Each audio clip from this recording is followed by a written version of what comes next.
Cleveland, 1930s.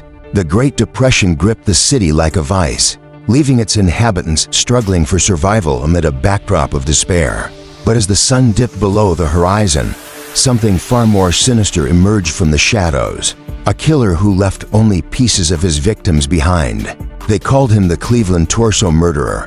Welcome to Midnight Felony. As the streets fell silent and darkness enveloped the city, the first signs of horror began to surface. It was 1935, near Kingsbury Run, a gritty ravine that snaked through the heart of Cleveland. A headless body was discovered, washed up on the banks of the muddy waters. A gruesome sight that sent shockwaves through the community. The police were baffled, but this was only the beginning. Over the next few years, more bodies would turn up, each more mutilated than the last. By 1938, at least 12 victims lay scattered across the ravine: vagrants, sex workers, the forgotten souls of a city in turmoil. They were the city's outcasts, and now they were the prey of a merciless predator. The killer struck at night, his movements shrouded in secrecy.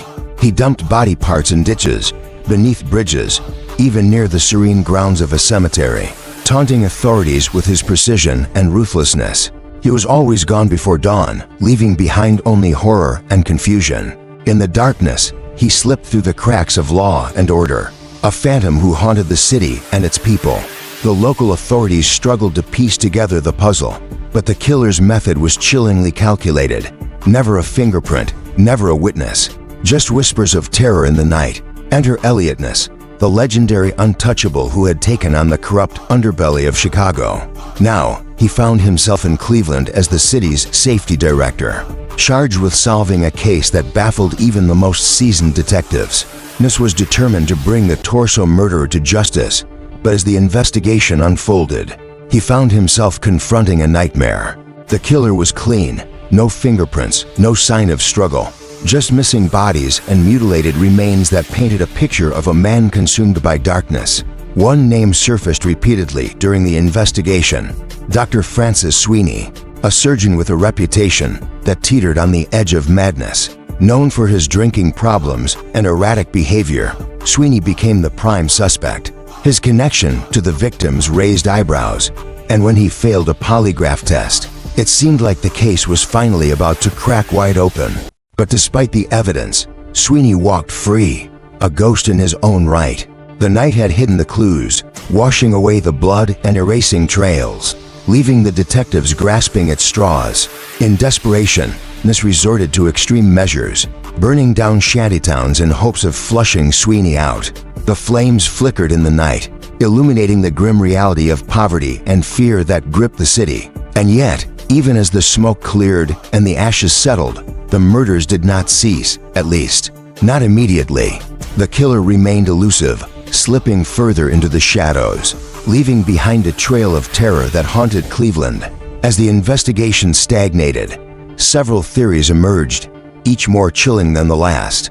The first theory posited that the killer was a local butcher, someone who had intimate knowledge of anatomy and access to sharp tools. This theory gained traction due to the surgical precision of the dismemberments. Some even suggested that the killer might have been crafting body parts into grotesque trophies, a twisted display of control over life and death. The second theory revolved around the idea that the murderer was an asylum inmate who had escaped. Cleveland had its fair share of mental health facilities, and the thought that a deranged mind could have slipped through the cracks and into the city streets sent shivers down the spine of its residents.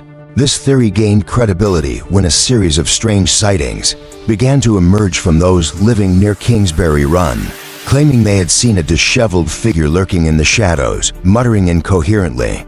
The third theory took a darker turn, suggesting that the killer was part of a larger network, perhaps even a cult that practiced human sacrifice. This theory was fueled by the gruesome nature of the murders and the fact that many of the victims were already marginalized individuals.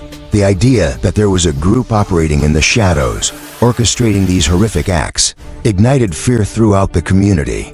As the years slipped by, the case faded from the headlines, and by 1939, the once vibrant pursuit of justice began to wane.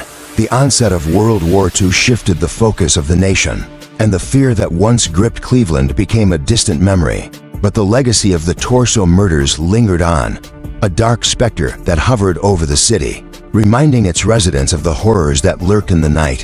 Fast forward to today. The passage of time has done little to dim the fascination surrounding these heinous crimes. With advancements in forensic science, DNA tests on old bones have sparked renewed hope in solving this chilling cold case. Was it Dr. Sweeney who committed these atrocities, or was there another man lurking in the shadows? The midnight hour made this killer a ghost, and Cleveland still shivers at the thought of what he might have done. As we delve deeper into the abyss of this unsolved mystery, we are left with haunting questions. Who was the Torso murderer? What darkness drove him to commit such unspeakable acts? And could modern science finally unearth the truth and bring closure to the families of those lost? The echoes of the past call out to us, whispering secrets of a time when fear roamed freely in the streets.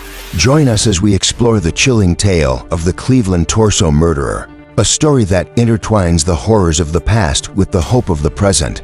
If you found this story intriguing, share your thoughts in the comments below.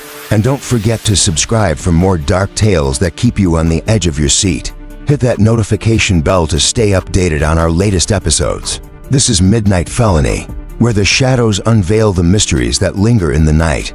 Until next time, keep your lights on and your doors locked. The night holds many secrets, and some are best left buried.